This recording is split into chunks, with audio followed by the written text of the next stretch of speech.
which I think I kind of got that term from Shrek. Because he has letters. Yeah, letters.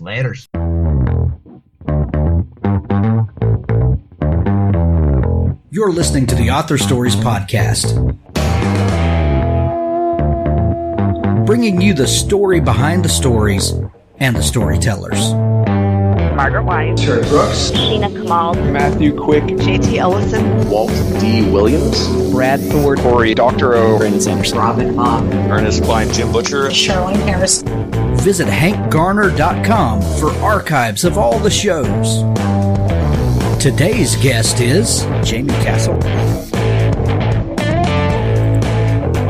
Thanks for tuning in to Author Stories. You can find archives of all of the shows at hankgarner.com. And when you're there, look over in the right-hand sidebar and subscribe to the show. It's free to subscribe on iTunes, Google Play, Stitcher Radio, now Spotify, YouTube, and anywhere you listen to podcasts. That's hankgarner.com.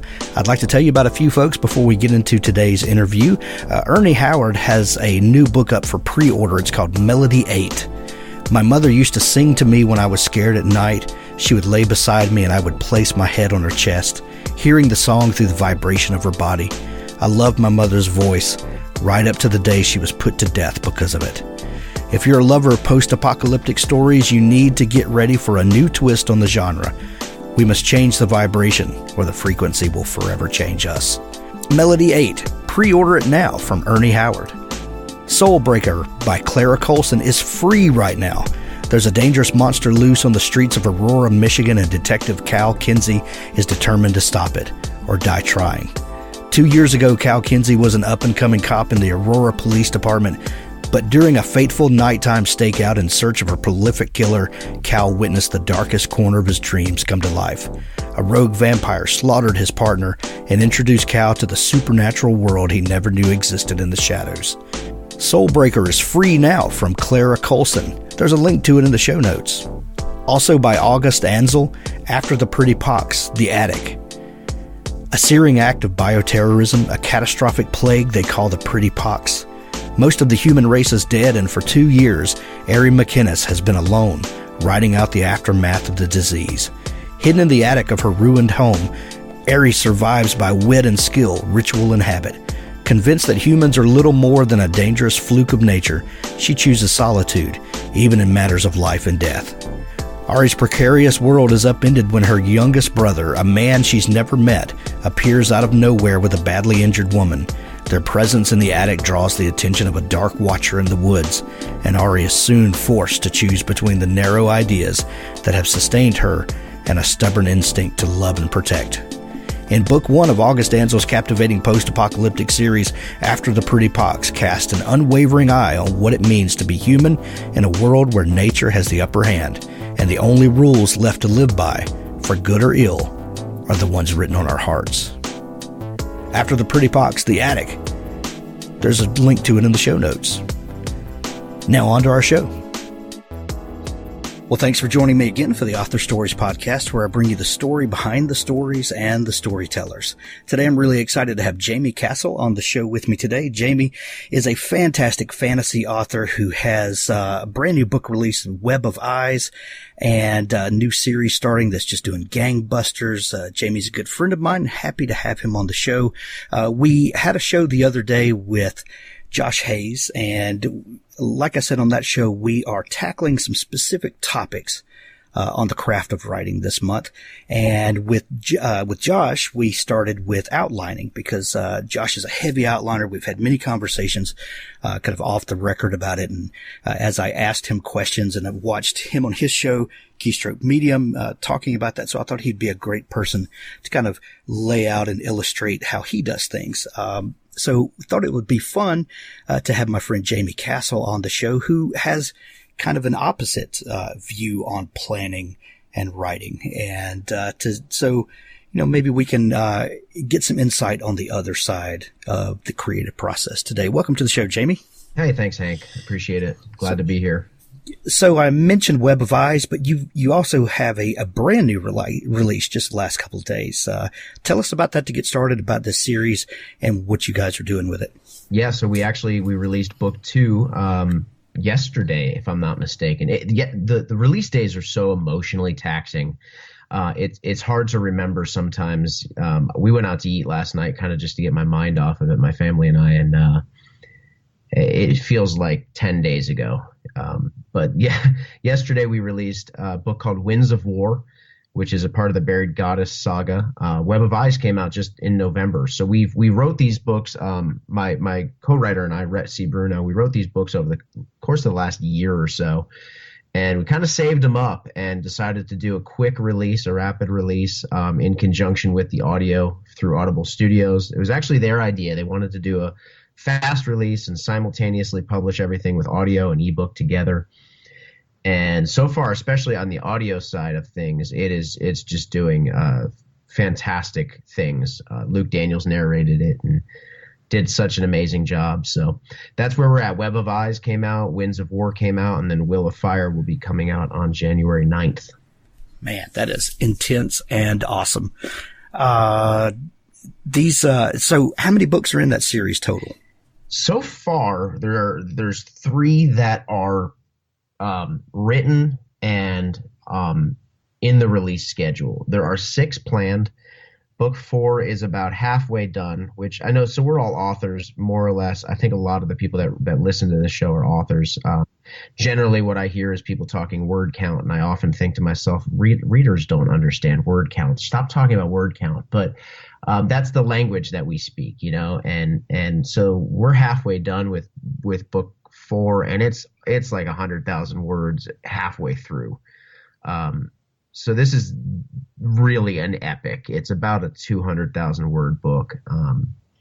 And so it's been a trying, it's hard, man. In the indie publishing world where lots of books are 60 to 70,000 words, you can get those done pretty quick. When you're talking about a 200,000 word book and it's the 4th one in a series, there's so much going back and making sure you've got all your ducks in a row. And part of what we're going to talk about, at least what I want to talk about, is the process of post outlining.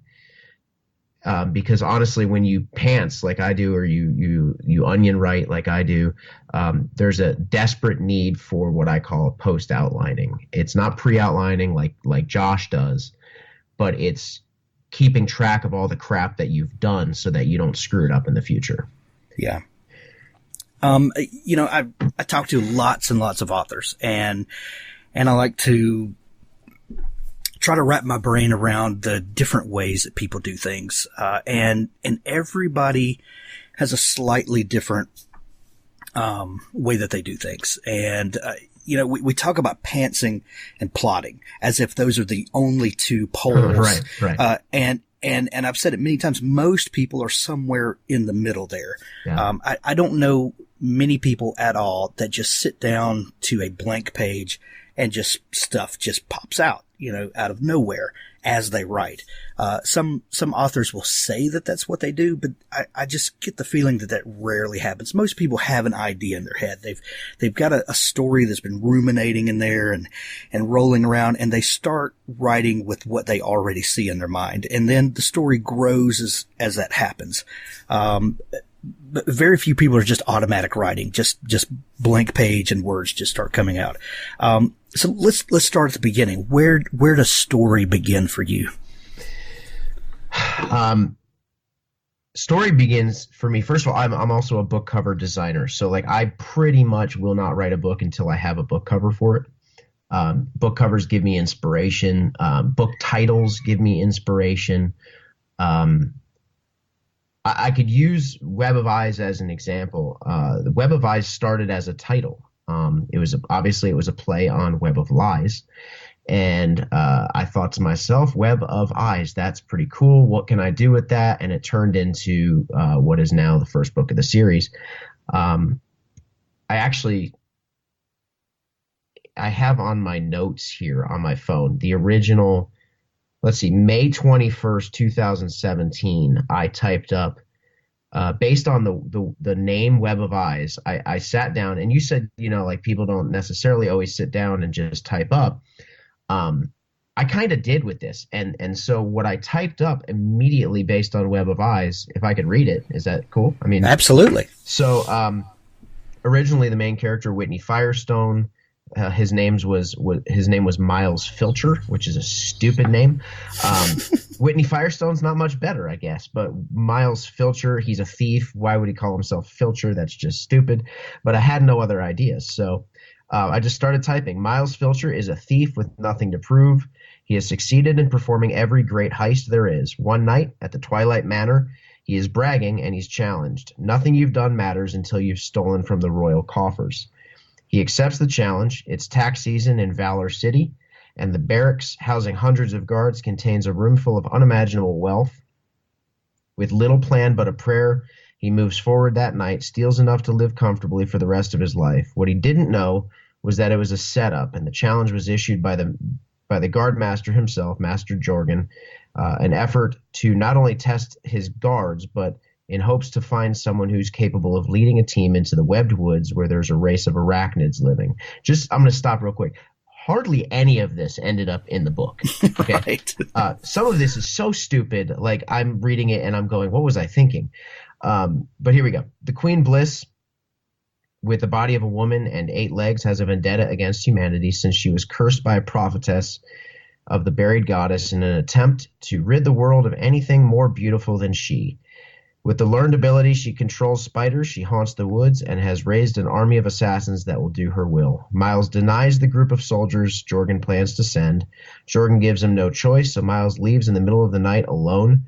The webbed woods are a treacherous place filled with more than just 8-legged foes. Battling demons and ghouls, Miles makes his way to the heart of the woods, where he's captured by Bliss. She wraps him up for a late-night snack. Jorgen's team catches up just in time, lighting the woods ablaze with fire and flame. Oh, fire and magic. Fire and flame is stupid because it's the same thing. Fire and magic. They rescue Miles, but Bliss gets away, barely surviving the horrors of hearing her children's death cries. The team regroups. They hear the destruction in the next town over and realize Bliss is taking her revenge. She retreats to a mountain cave where the final showdown begins. Miles is captured again, but this time by a band of humans in the cave. They chain him up. Bliss essentially saves him by killing the others. Miles breaks free while Bliss is distracted by a fellow adventurer, sneaks up behind her and drives a dagger through the back into her heart. And the party prepares to head back to Valor City, but Miles decides he will continue onward, unsure of whether Jorgen will keep his word to free him. The party says their goodbyes, and Miles, who hasn't changed at all, already begins to plot his next burglary. So that was my type up. Like in 10 minutes, whatever it was, I said, this is the book based on 3 words, Web of Eyes. Hardly any of that survived. Yeah. But what it did was to get the wheels turning in your mind, exactly, and to give you a framework to then begin to start whipping that into shape. And that was it. That was the whole outline of the entire book. I've never outlined anything else. From that moment forward, that was all I had to go on with book 1 of the Buried Goddess Saga. Okay, so that was less than a year ago. Yeah. No. Well, no, I'm sorry. Yeah, a year and a half ago, yep, or so. Which is amazing because you guys have whipped up this entire first trilogy of that in that amount of time, right, which is an amazing accomplishment. Well, thank you. Yeah. So then how did the story start growing from there? So you get this initial framework. You put the ideas in motion. Then, where do you go from there? Well, I have some personal rules that I like to follow. And when I say rules, I'm talking like really loose words. But my first rule is that I have to remember that writing is supposed to be fun. Yeah. It's very important to me that I remember that it's not really a job. It's fun. There are things that you do as a job that are work, and then there's things that you do as a job that are fun. And I like to think that writing is one of those. We get to make a living by writing stories, by making stuff up, by entertaining people. And to me, what's not fun is outlining and planning, right? Like that to me, that's not fun at all. That is work. That's like the most horrible thing you could ever ask me to do. Administration for me is like kryptonite. It will debilitate me, it will cripple me, and it'll make me give up. And so how do you avoid the thing that's not fun? You just don't do it, right? Like you just don't. We happen to live in, or I should say this, we happen to work in a craft where there's actually the option to avoid that. You kind of have to like kill the golden calf a little bit in the sacred cow, I guess is probably a better way of putting it. The sacred cow in writing is that you have to outline. And I actually believe, and I could be totally wrong about this, but like, I think that a lot of the big name authors out there, if you could really get them to admit the truth, I would say a lot of them would tell you that they don't outline nearly as much as they make people think they do. Yeah. Why? Yeah. Because like, if you were to sit down with like somebody who loves your work and tell them that all you did was sit down and write words and this is what happened, like that's not very impressive, right? But like if you tell them I've written 15 drafts and like I've spent months in my closet writing this, but then it becomes this really like intimate, and it justifies their loving it so much. Yeah. And so I might be wrong, but like I feel like a lot of these guys who make believe they outline, and that's wrong, man. I shouldn't say it like that, but that's what I believe. I don't think there's as much outlining going on as a lot of times people think there is. But then we have someone like Josh, who's a dear friend of both of ours. Yeah. And when he starts talking about outlining, you can see that he gets amped up about it. Like Absolutely. This is his jam. And he's probably a psychopath. I mean, I don't understand how someone gets that excited about, outlining, but he does. It's fun for him. It is. Right? It is. So for him, like, that's the greatest. He's told me he wants to just outline books and have other people write them. I'm like, what are you freaking out of your mind? That's insanity. It's craziness. He and I have a series planned together that we hope to write over the next year or so. And imagine the two of us in a room together, him wanting to outline the crap out of it and me wanting to put down words. Like, he was outlining, I wrote 3,000 words and said, here's what I'm thinking. Here's chapter 1. And it was just like apples and oranges or oil and water or, whatever. So I know that series will happen, but what's going to probably happen is he's going to outline the mess out of it. And then I'm going to write it, or at least, write my portion of it is what I mean. Right. Right. So Josh talks about, and I think a lot of it is semantics. I think there's, some of it is actual difference. Some people love outlining, some people don't. But I think for some people, it's semantics. Like for some people, their outline is just a really, really, really dirty first draft. Mm-hmm. And for some people, their first draft is them figuring out how to structure the novel. And then when they go back after that, then they're, filling in details and things like that. And though we talk about them differently, they might actually be really close to the same process for people. Yeah. It's just structured differently. So you said you post outline. Tell me what you mean by that. Well, I have a friend, who's written a 30,000 word outline. Right. That's like half a lot of indie books, and that was just an outline. I think there's a lot of people who outline and then fill in, like the outline is actually part of their novel. For me, post outlining is like, I'll write a chapter, and when I'm done with that chapter, I will kind of scroll down a few things that happened in that chapter, things that I might need to remember later on. Names of people that came up and who they are, or specific city names that I developed as I went that like are probably going to become a thing in the future. Really super loose. I'm talking like I'm on a Mac, so I have an app called Notes, which on PC would be Text Edit.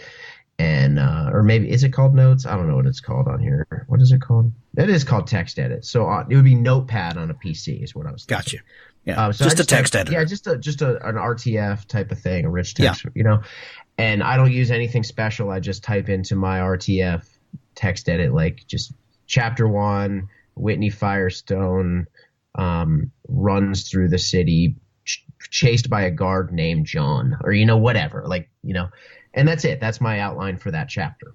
And so by the time I'm done with the book, I've got a very small notepad of information just so I can go back to it at some point. Gotcha. Well, that was going to be my next question. Are you making these notes in the document or as a separate document? So I'm a big fan of using plain text editors for as much as you can. Though I really like a word processor for drafting. Right. Anyway. Well, but I've used Scrivener. You've used Scrivener, right, Hank? I have a very love-hate relationship with Scrivener. At one point, I really loved it, man. I was using it a lot, but my co-author hates it. He doesn't want to use it, so we've just gone back to real standard, using Dropbox to share stuff back and forth. And Scrivener has its place, but you either love it or hate it. You do, and the worst thing you could do with Scrivener is be lukewarm about it. Right. You just need to love it, and while there are things that I really like about it, I'm just not in love with it. Well, and it's an outliner's dream. Yes, and what I told Josh is that I'm kind of in the middle there, and what I do like about Scrivener is that I can take the binder on the left side and I can create folders for documents for chapters, and then inside those chapters I can make documents for scenes, and then I can take a little one sentence or just a simple phrase of what the gist of that scene is going to be. And then before long, I've got it's not an outline, but it's kind of a roadmap. Yeah. And I like that about it. And there are certain projects that call for that. If something's going to be really intricate and there are just things that I'm thinking of ahead of time that I need to make sure I don't forget, I'll do that. And then, it kind of builds out from there. But yeah, if people like working that way, it's excellent for that. You could do the same thing with Microsoft Word, though, using headings. And yeah, absolutely. So yeah, it's, it's just one of those things that people like different things. And, I'm not super into, being team this or team that. Yeah. But, the thing is, there's no wrong way to write a book. There may be, we can argue that there's less effective ways to write a book. If you're okay with pantsing, or I call it onioning. I don't really call it pantsing. I call it onioning, which I think I kind of got that term from Shrek. Because he has layers. Layers, because what I'll do is, and maybe we'll talk about the actual physical process of it, but I write in layers. For me, that means that I can write 10,000 words a day on a good day.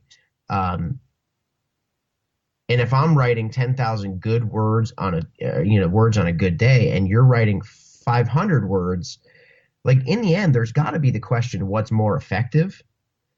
But that doesn't mean you can do it. So there's no wrong way of doing it as long as you're getting it done. Yeah. So, let's go back to that post outline for just a second. Okay. So you're collecting these high points as you go along, things you need to remember. What do you do with that at the end? Well, I guess essentially it's a word Bible. Okay. Or a word Bible is the wrong thing. It's like a world Bible. Sorry. That's what I meant to say. A world Bible. What do I do with it in the end? I don't know. I forget where it is. Like I'm not good at administrative stuff. When I was working, as a pastor for years, and I had administrative assistants, I had secretary. I had people to do the stuff that I was awful at. And it's the same thing carried over here. I may have some kind of organized sheet, but at the end of the day, that's all it was, man. It was just during that book, I would go back and read it, make sure that I wasn't, because when I'm done, I don't really rewrite the books. I am more than willing to, and there are times when I do, but I'm not going back. My goal is that when I hit the end in a book, everything makes sense enough that the editor can take it and I'm not having to rewrite because I forgot that Lieutenant Quilares shows up here. I killed him, and then he comes back, and like those are the things that the World Bible is beneficial for. In chapter 9, Lieutenant Quilares dies. So to me, that means like when I get to chapter 22, I'm not going to write about Lieutenant Quilares again. He's dead, and I have my chapter 9 to tell me that. Gotcha. So, speaking of that, we talk about rewriting and different drafts of a book, but I don't know of anyone that is physically rewriting books anymore. I think a lot of people do edit passes, and sometimes there are major changes that happens in the edit pass. But I mean, is anybody starting from page one and rewriting a book again anymore? It's funny that you mention it because I was writing a book with Matt Herron. MG Herron, I'm sorry, is actually his writer name. MG Herron.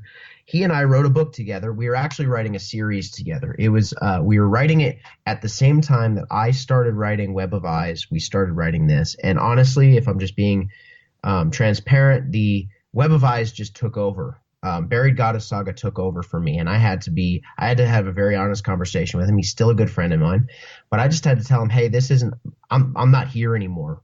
I'm not excited to write this anymore, and I don't want to do this series an injustice. But during that process, we wrote an entire version of a book called Culture Shock, and it went to betas. The betas enjoyed it. They thought it was good. Well, Matt and I looked at each other and said, this isn't really what we wanted to write. This isn't the story we wanted to write.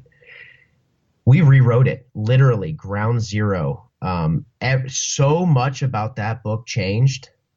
There's a potential that that's actually the reason why I backed out. I mean, we wrote the end on book 1, and I said, Matt, this isn't something I feel like I can continue doing. So he has, and he's written, I think, 3 of them already, and he's waiting to release them. And so for me, like, I've done it. I've rewritten a book from the start. Wow. And it sucked. I mean, the book was good, but the process sucked. Yeah, it sounds like it. Oh man. So you get to the end and you're generally satisfied with the story. Yeah. So are you, like when you sit down to write each day, are you reviewing the previous day's writing and editing along? Kind of what's your process for keeping the book in shape as you write it? So for me, that's exactly what onioning means to me. So break down onioning. I think everybody. So I'm trying to think of the authors that I know that do this. There's a lot of authors. Dean Wesley Smith is probably the one that comes to mind most because he's actually got a workshop on this. I found out that this was a thing, and it kind of validated my whole life because writing with Rhett plans a lot, and Rhett C. Bruno, he'll write a chapter, a 10,000 word chapter. He's a wordy bastard. That's what I call him all the time. I'm like, man, you're wordy, but he's good. It's good words.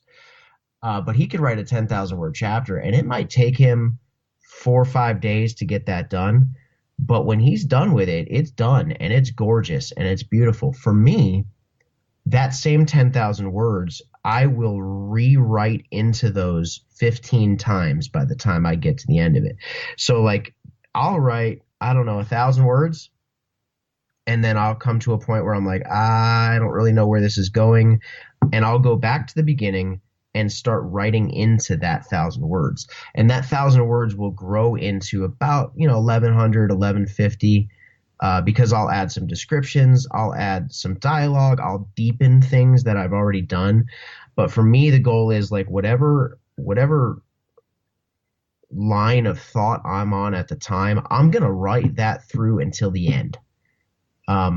I don't want to waste my time. There are no wasted words, but there are wasted minutes. And so I've got 2 young kids, and sometimes my writing schedule is like whenever they're not screaming, I'm writing. So onioning for me, I write 1,000 words. I go, okay, I'm kind of I've fizzled out a little bit. Now I go back and I write again, and then I might put out another, I don't know, 1,100 words, and then I'll kind of go back into the middle of there where I left off, and I'll start writing again, and I just create layers upon layers of writing. And that what that does is it doesn't make me pour over every 200 words that I write. I know that they're not the best 200 words yet, but they will be. Yeah. Well, our mutual friend, Nick Cole, posted on Facebook today that someone asked him, about writing advice. And his advice to them was to sit down and write until the end of the book and do not go back and read as you go. Yeah, he's and told me that before. Yeah. And give yourself permission to get that first, draft out. Anne Lamott in her book, Bird by Bird, famously said, give yourself permission to write, a crappy first draft. And I edited what she said there, because it's a family show. But we get the point. Yeah. And there's, and I understand that. I get the concept of what they're saying, to get the story out and don't self-edit. I just can't do that. When I sit down to write each day, I'm going to go back over what I just did because like you, there's always something else I can add. There's some phrase that came out the previous day that seemed genius and it's just stupid. Yep. Because you get a little distance when you get out of the flow, you see things more clearly. There's just always something that could be tweaked that it's just there. And I believe that in those moments of adding clarity, of doing a little self-editing there, that usually opens up possibilities for the story to come, for me, that if I would have just left it alone and kept going, I would have missed an entire story thread maybe. What do you feel like that onioning does for you as far as the rest of the book and opening up possibilities? Well, I want to reiterate every step of the way that there's no wrong way. Sure. We're talking about you, for you. Nick Cole and I are really good friends. I disagree with that statement wholeheartedly because if I wrote a novel beginning to end, when I was done with that novel, I would look at it and go, this is crap, and throw it away. Because my writing, my ability as a writer is not to go slow and take my time and write the best 500 words right now that I can write. That's just not how I write. Guys like Nick Cole, guys like Rhett C. Bruno, they will really take their time to cultivate and nurture every paragraph that they write so that it's exactly what they want to say. Me, my first run through of a chapter might be 700 words, but by the time I'm done with it, it's 3,000 words long because of the onioning process. And one of the rules I live by is that we got to kill that critical voice. And for me, the critical voice comes in, if I do what Nick Cole is talking about. At the end, that critical voice says, this whole thing is crap, throw it away. But if I've taken my opportunity to go back in and edit myself and go back in and edit myself, when I'm done, I look at it and go, hey, this is pretty dang good. Yeah. Well, what stops you from writing that crappy first draft from beginning to end and then going back and onioning the entire thing post-writing? Well, first of all, I have no patience. I'm not, when I have an idea, I want to go. By the way, if you can hear my children screaming in the background, I apologize, but that's my life. It's exactly what I was talking about. It's real life, brother. So, I don't know what my son is doing, but man, he's screaming pretty good. He's doing it with gusto. He is. Do everything you can to the best of your ability. Do it with excellence. Do nothing at all. So what keeps me from doing that? It will not be as good a book. I can guarantee that because my first draft is never very good. And so when I say first draft, I'm talking the onion process. So you said it before, I might miss an entire thread in that. I read a lot of books that, I've told you this privately before, but like I read like 150 books a year. I listen to most of them because reading and writing is my job. But a lot of times I'll listen to one of those shorter books, 65,000 words. And although it was kind of a fun romp, there are these missing threads that are in there where I go, but I want to know I want to know about this character. See, I get really invested in characters. And so 25,000 words of a character doing something that's not directly related to the plot, but like seriously grows character. I love those moments.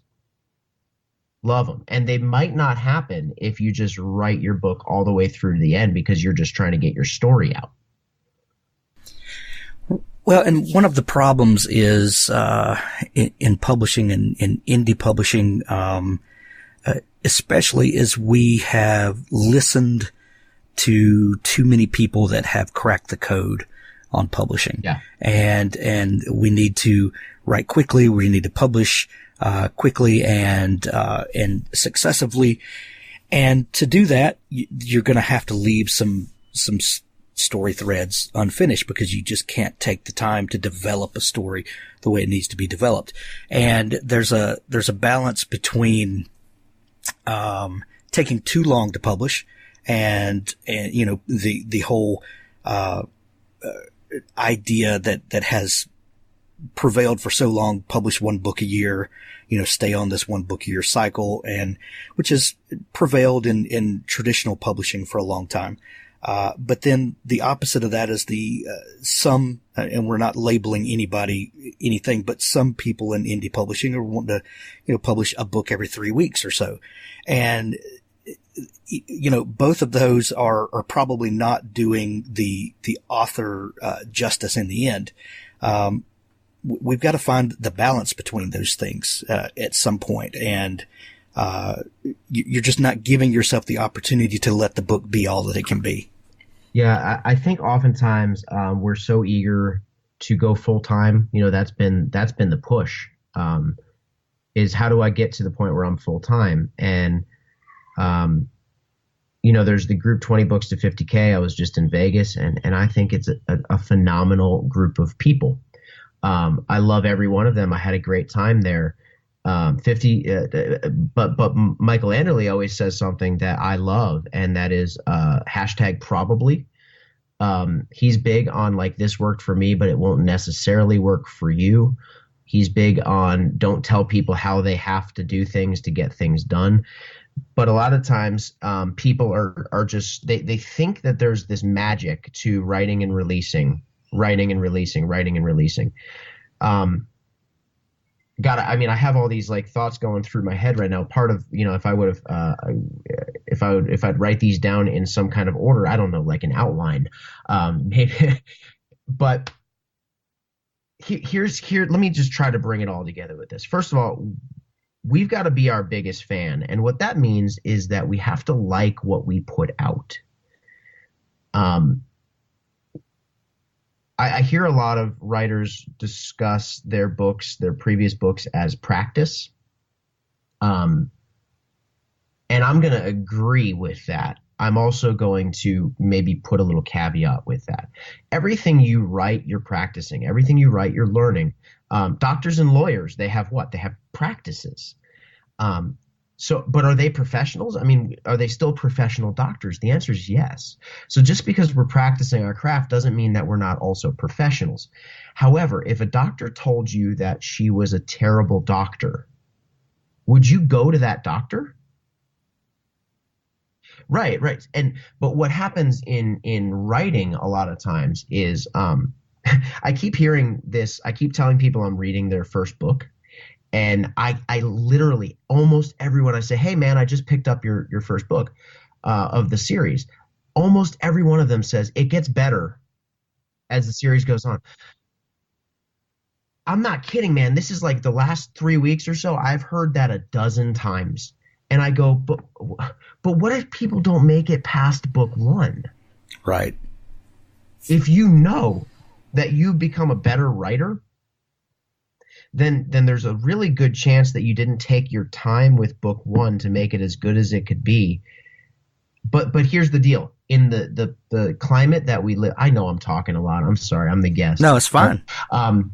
In the climate and the temperature that we live in right now, especially in sci-fi, dude, people just buy, and read and read. It's like they're voracious readers. Is that the right word? Yeah. I'm writing fantasy right now. That is not the condition of indie fantasy at all. I'm confident that if Web of Eyes was written in space and it was the exact same story but with space lingo, like it would have probably quadrupled what it's sold so far. I have kind of inside information that says that's true. Just the buying market is so different. In fantasy, people wait until there's 3, 4, 5, 6 books already written and ready to go before they'll even start reading them because they want to know that those characters are going to live on. So well, and there's good reason for that. There are a number of reader loved series that get a little ways in, flounder, and then the author goes to do other things, and you're left with this major emotional investment and financial investment that is unfulfilled. Yeah. So like there's two sides of the coin here. Like Josh might take 2 months, 4 months outlining a book, and then take a month to write it. For me, I might take 5 months to write a book. It's the same process. You know what I mean? Like, and that's not this, those are not numbers that are accurate. But what I mean is like, it's the same amount of time, whether you're outlining it or pantsing it. It's just a matter of how much work you want to put in toward the beginning and how much work you want to put in toward the end or in the middle. But like every time you write, you're learning something. You're always learning pacing, character, dialogue, setting, plot, how to write mystery, how to write, how much information do you give at this point versus this point? You're always learning those things. So to a degree, it's practice. But like, again, be your biggest fan, set yourself up for success, write the best book so that you don't have to say it gets better at book 2. And we're going to do a series of motivational posters by Jaime Castle. That's not a good idea. Okay, so I'm going to play devil's advocate for just a minute. I did this with Josh, and I pitched some things that people say about pantsing to him. So I want to pitch a couple things that people say about plotting to you and see what not necessarily. I mean, you can say what your opinion on those ideas are, but disprove that through your process, or tell me what you do to answer that. So one of the main things that plotters say is, if I have an outline, then every time I sit down, I know what I'm going to write that day. And I never have wasted time, because time in the chair is productive time. So if I'm in the writer's chair, keyboard in hand, this is going to be a productive day. Okay. If you are pantsing or onioning, how do you answer that? Do you ever have a day where you sit down in the chair and you don't have anything to write? You just don't know what's going to happen. No, honestly, never have. In the years that I've been writing, never have I sat down. I've never experienced writer's block. Of course, Hank's got a phenomenal book called Writer's Block, and you need to buy it. But I've never experienced that because my brain is my notepad. I go to bed at night thinking about what's going to happen in the book the next day. I take a shower before I sit down to write, thinking about what's going to happen in the chapter that I'm about to write. I'm not an administrative person, so writing stuff down doesn't help me. Again, this is the difference between the way one person does things, the way another person does things. I think that my main goal of wanting to talk about this today is to encourage the people that are not administrative that there's no wrong way to do it. Don't think that dude, if I sat down to outline a book, I would quit writing today. That's not even an exaggeration, because A, it would become work to me. B, I would become so frustrated with the fact that I can't do it that I would just stop doing it.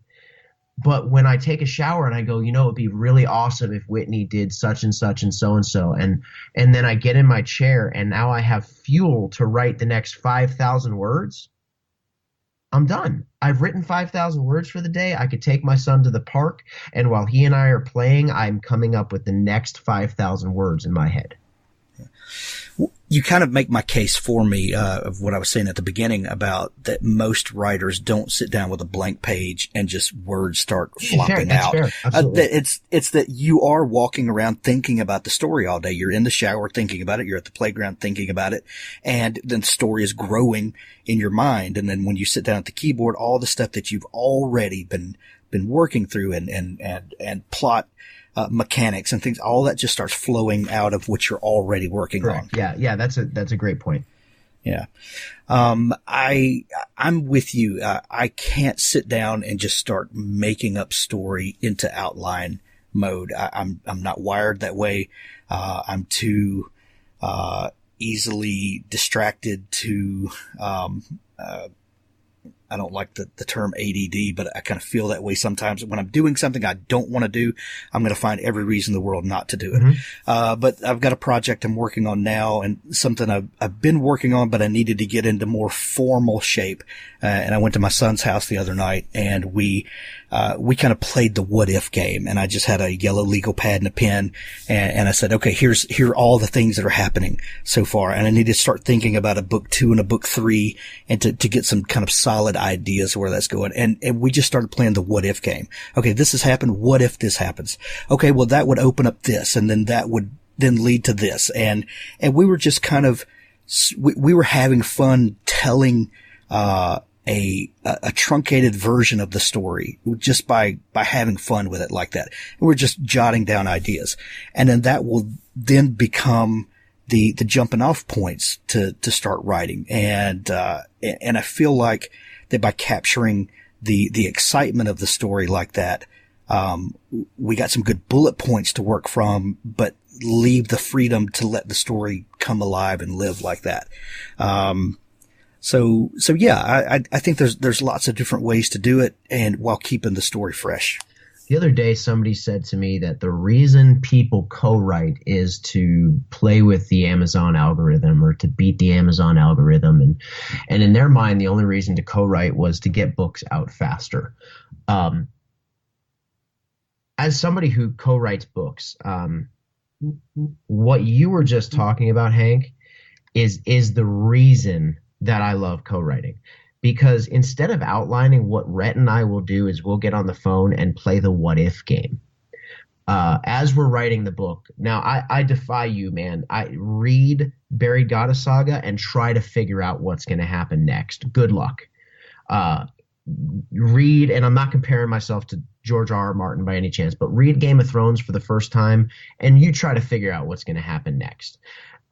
That's how I feel about Buried Goddess Saga, and people that read it go, I'm constantly wondering what's going to happen next because they think they know, and then the whole thing flips on its head. And the reason for that, I believe, is because we don't plan it. We let our characters logically tell us what the next move is. And people think you're crazy when you're an author and you say that the characters speak to you.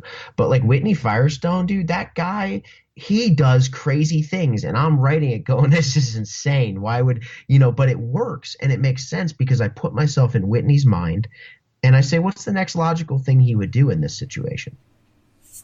Oh, I'm a firm believer that the voices in your head have a life of their own. Yeah. I completely, and writers are the only people that can talk like that and not get committed somewhere. Right. Yeah. The other devil's advocate, question is a plotter will say, if you don't have a plan ahead of time, when you sit down, you may take every flight of fancy that comes up and you wind up going down every rabbit trail, in the world that ultimately have nothing to do with your story. And sometimes you can leave those in to the book. I'm looking at you, Stephen King. And you have these weird places in a book where another story just happens and it has nothing to do with the book ultimately. And you're like, I wonder what that was. or that you waste a lot of time by writing a story that's not the story, and then you delete a lot of words while you find what is the story. And they say that pantsers waste a lot of time. What do you say to that? I don't. Okay, there's a lot of answers. There's a lot of questions. First of all, let's make believe for a second that we're not talking to people who don't know how to write. Okay, because the question here is whether or not you can write a story. I'm trying to remember exactly what you said at the very beginning of that. That they write something. Well, but that they wind up with a bloated book that has a lot of little story threads that ultimately don't go anywhere. Okay. And you just wind up with a convoluted story. Right. So the idea behind onioning and pantsing and doing it right, so to speak, is that you have to be a good self-editor. But that's true of any writer. Any writer needs to know how to kill their darlings and leave them on the floor. In the same sense, though, I mean, maybe that's not true. Maybe you just need to put it into a Word document and revive it at some point. There's no such thing as wasted words. Everything that you write, you're learning. For me personally, I don't throw away any words. I pants a story, and like when I'm done, I'm not collecting words that I've chopped or anything like that. And again, I would ask you to read the Buried Goddess saga, and you tell me the parts that I could have cut out. One of my points that I always make, though, is that you have to have a trusted editor. This is not just like write a book and then publish it the next day. I don't believe in that process. To me, and maybe I'm on the wrong show talking to the wrong people. I have no idea. But like, I don't believe in the write it, publish it, forget about it process.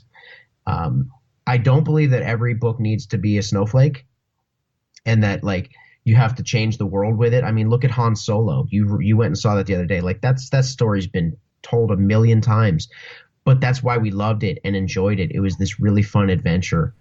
It was a heist movie in space, yeah, and who exactly. doesn't love a good heist movie? Right. It was just fun. So, but for me, like the editing process, first of all, you be your own editor, and you go, you know what, this doesn't need to be in here. This was super fun, but it just doesn't need to be in this book. And you have to be able to convince yourself that what you wrote, as much as you might like it, needs to go. But then you need to take the book that you wrote, and you need to give it to an editor. I am a firm believer as an editor, like you need an editor. Why? Because an editor, and I'm not just talking about a line and copy editor. And let me play devil's advocate. So like a lot of the stuff that's out there right now that's being preached, and again, no wrong way to do it, but in my opinion, I lost my train of thought completely. Hopefully you could edit this out. Yeah.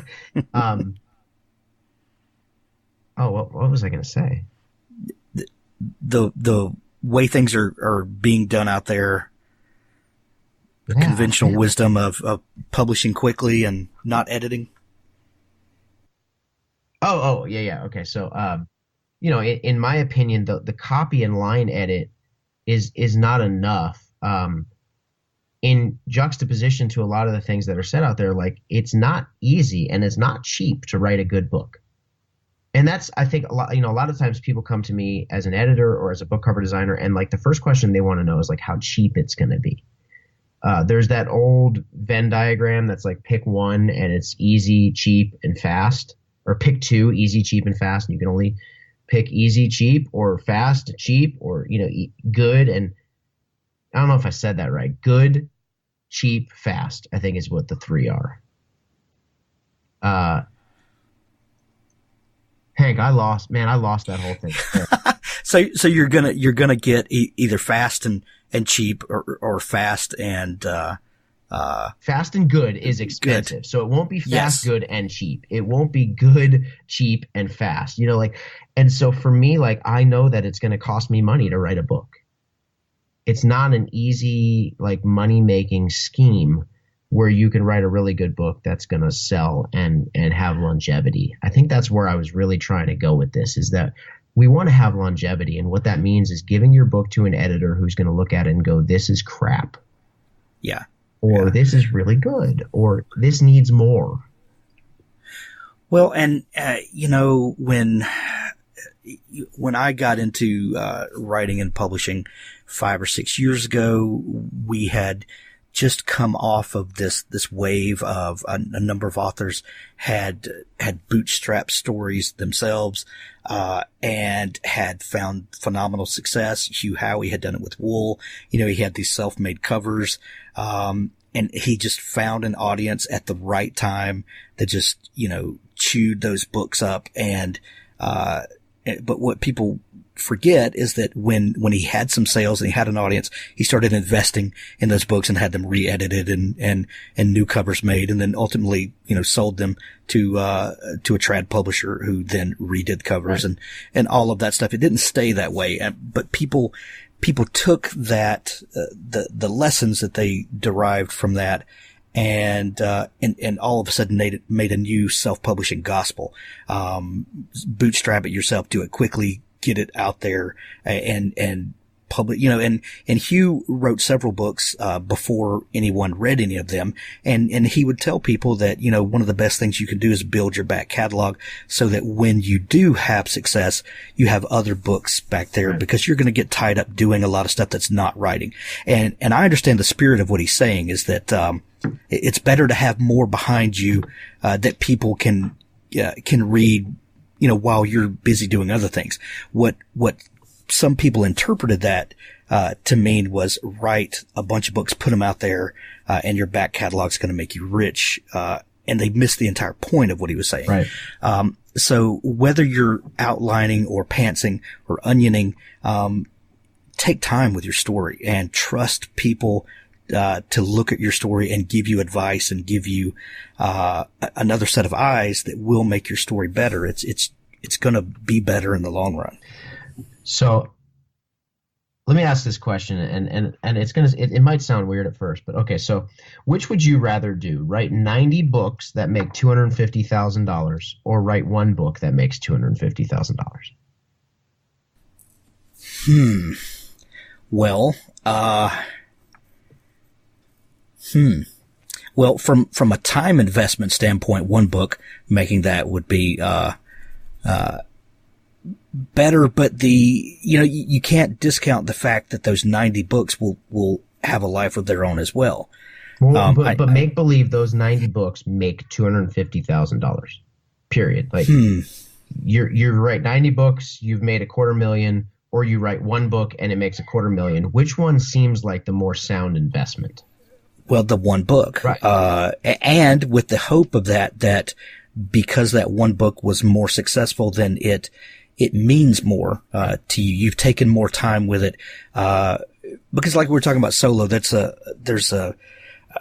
are books for entertainment, and we need those. We need to let off steam. We need to connect with characters that we can, get away from ourselves for a little bit. And those things are important. But we also need books that challenge us and, that make us think deeply. And I don't think you can make those, in an afternoon. Right. I think they take a little more time. And I would think that the one book that did that, ultimately meant more to people, and that's why it was more successful. Well, if 90 books make $250,000, then that means like each book is making like $2,500 or $3,000 a piece. And for me personally, if I put out a book that only made a couple $1,000s, I'd be like, oh, I'd be depressed. Because that's not a lot of money in the grand scheme of things.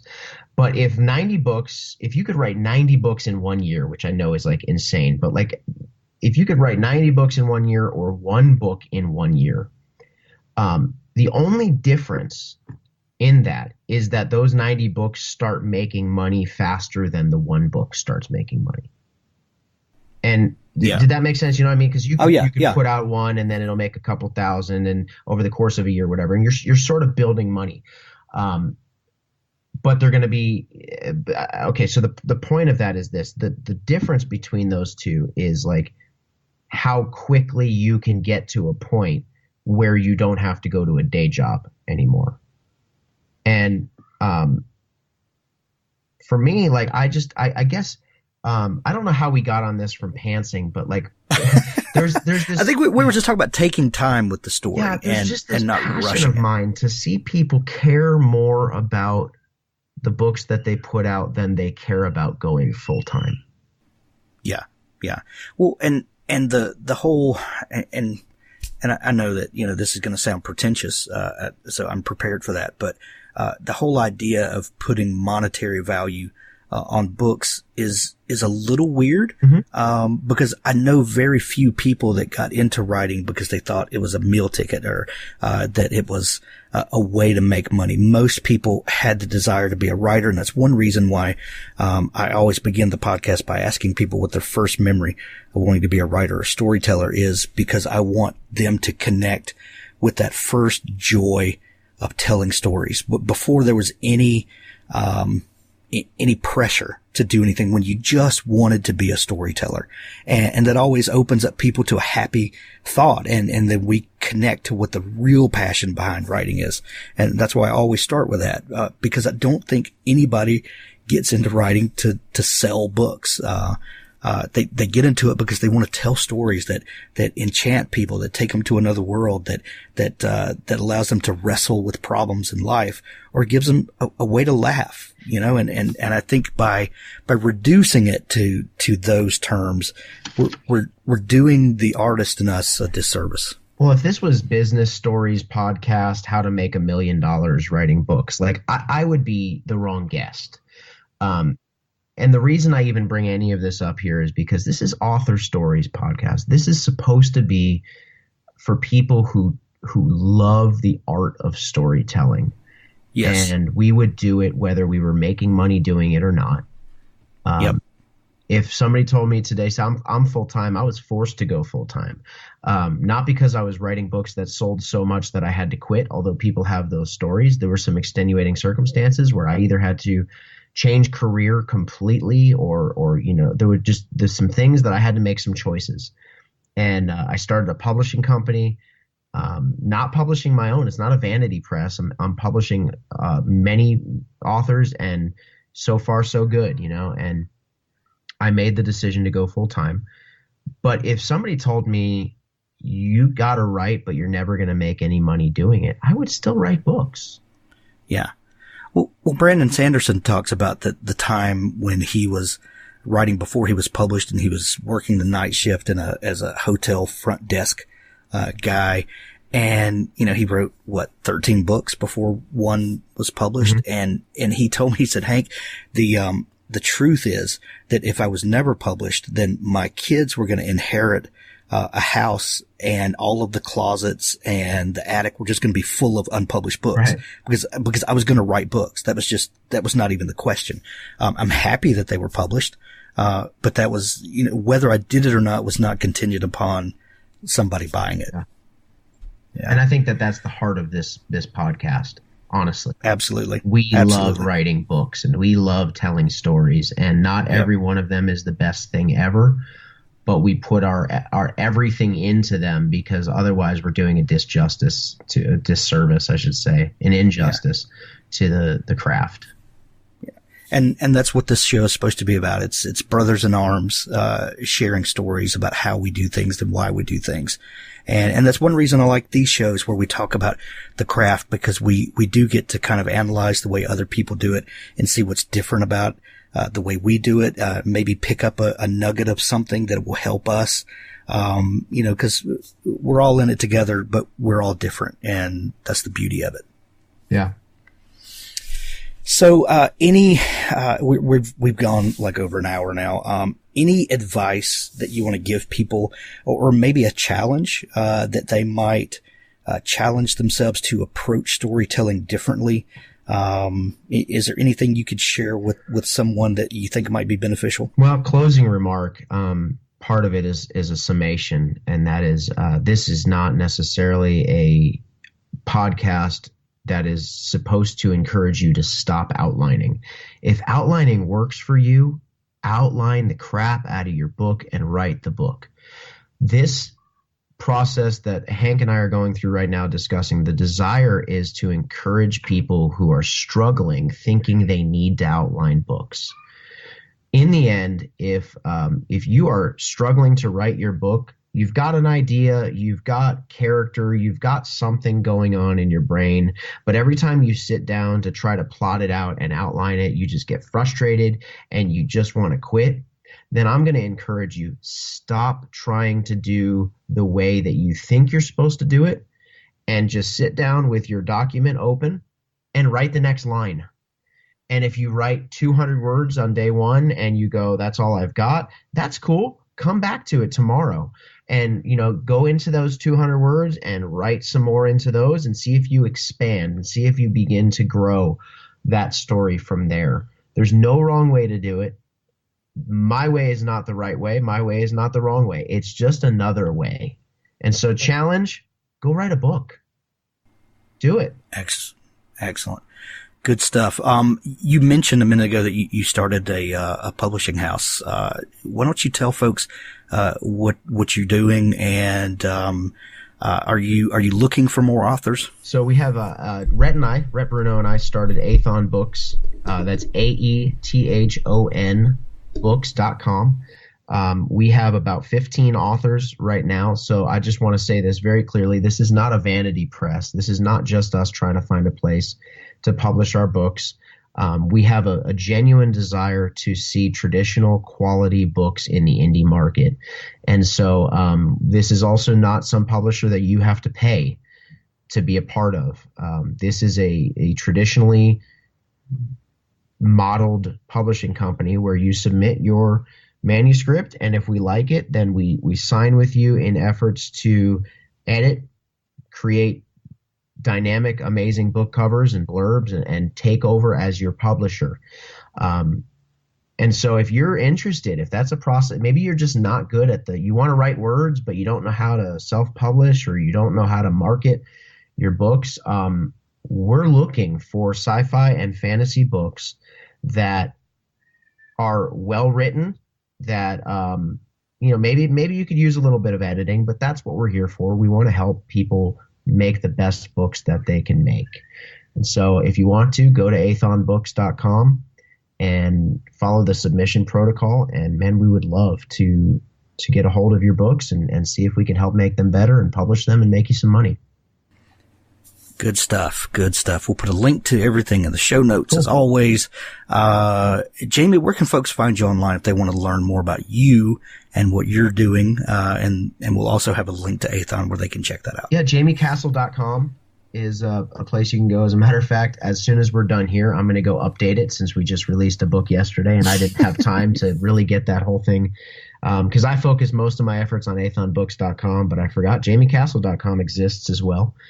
So JamieCastle.com, you can find me on Facebook and become my friend. And I'd love to get to know you guys for sure. Excellent. Jaime, thanks so much for taking time to come on the show, brother. Thank you, Hank. Appreciate it. Author Mary Buckham has a 3-book set. She's a USA Today bestseller. The Invisible Recruits, The Beginning, a 3-book set. Kindle edition is on sale now for $2.99. That's 3 books for $2.99. Join new IR agents Alec Nozick and Kelly McAllister as they struggle to master their newfound preternatural abilities while being thrown into a dark world of danger and intrigue. Being an invisible recruit means learn hard lessons fast or die trying. Hidden from a world unaware of magic, Alex and Kelly are members of a group of operatives known as the Invisible Recruits, the only ones willing to stand between mankind and those powerful preternatural factions, seeking to change the balance of power and gain world domination.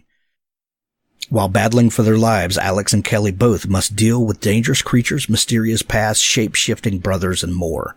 What could possibly go wrong? Begin with the novella that started it all, Invisible Prison, to discover how Alex Nozick first met the IR team. Then join Alex on her initial solo mission in Invisible Magic. Next, it's time to join teammate Kelly McAllister in a race to uncover secrets and stop evil growing in the heart of Africa. Mary writes stories full of grit and determination with plenty of action, but always with a sense of hope and a good dollop of romance. Get the 3-book set for only $2.99. Invisible Recruits, The Beginning, a 3-book set for Kindle. Also, I'd like to thank George Kramer. His new book, To Some It's Just a Rose, is out now. Nancy Hemingway is a beautiful, wealthy heiress that has a penchant for attracting weirdos. When roses start mysteriously appearing at her doorstep, at work, and everywhere, she turns. Her friends begin disappearing. Nancy enlists her eccentric cousin Etna to help her figure out what's going on, only to discover that Etna isn't who she thought she was.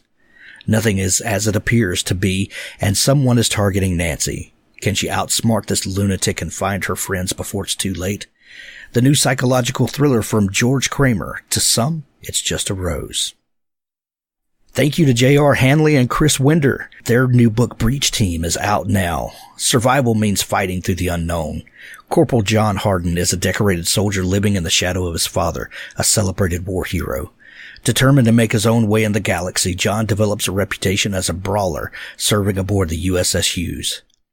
A rescue beacon brings John and his fellow legionnaires to a cargo ship thought lost 2 decades ago, and the heavily damaged alien vessel of an unknown species that took it down. With the brass demanding details and apparent survivors begging for aid, John's team boards the derelict ships, vowing to leave no man behind. On board, nightmares become reality as John and his team are separated and left behind, presumed to be killed in action. Assaulted on all sides by mysterious alien tech, John gets the chance to finally prove himself worth being his father's son, if he can survive the onslaught. The way home is inside, and John won't back down from the fight, though a determined enemy will make him pay for every inch. Breach Team is a non-stop action thrill ride with fast-paced warfare written by 2 veterans. Join the fight by getting your copy today. Breach Team by J.R. Hanley and Chris Winder. Thanks for listening to the Author Stories podcast. You can find archives of all of the shows at hankgarner.com, and when you're there, please subscribe. Up next is an audiobook clip from Richard Gleaves' The Jason Crane series. You took a terrible risk tonight. Why? You don't know? The first rule. I was told by a friend that I shouldn't reveal my gift to anyone who doesn't have a gift themselves. That's exactly right. Because everyone we tell dies. Yes, you might have marked me for death. Made you a target for a ghost. Why can't people know what we can do? What makes it so dangerous? Valerie took up the fireplace prongs and stabbed the logs. It's called the Great Curse. Sparks exploded from glowing crevices and drizzled upwards, ricocheting off the black belly of the cauldron, turning into tiny ashes that disappeared up the chimney. It was cast by a powerful witch over 300 years ago. Witch? Sorry, but witch? Please, there's no such thing. Valerie closed her eyes. A spoon leapt from Jason's dish and caught him in the temple. He wiped melted ice cream from his cheek. You were saying? She cast the curse to stop the witch trials. In Salem? Jason searched his memory. 1692. They burned her alive in the Salem Common, the only witch to be burned. The cauldron smoked slightly. Its contents had evaporated. A sharp, charred scent filled the room. Wait, said Jason. There were no witches. They were just, victims of religious hysteria, right? So you're saying the witch trials were justified? Justified? So if a witch did exist, it would be okay to kill her? No, I just thought... You're right. Never mind. There was one witch in Salem, at least. A woman with a powerful gift. She only wanted to protect people like us, to give the gifted their anonymity, refuge. She cast the Great Curse as she burned. She proclaimed that mortals who know a witch shall know death. And that is the Great Curse. And it's still in effect after all this time. Mortal, as in... Non-gifted. No mortal can know about you, about any authentic witch. Jason winced. Isn't there another word besides that? She shrugged. So no one can know what I am, what I can do, or else they become a target. Right. The spirit world will obey the great curse and try to kill them. The spirit world. The other realm. Jason rubbed his eyes.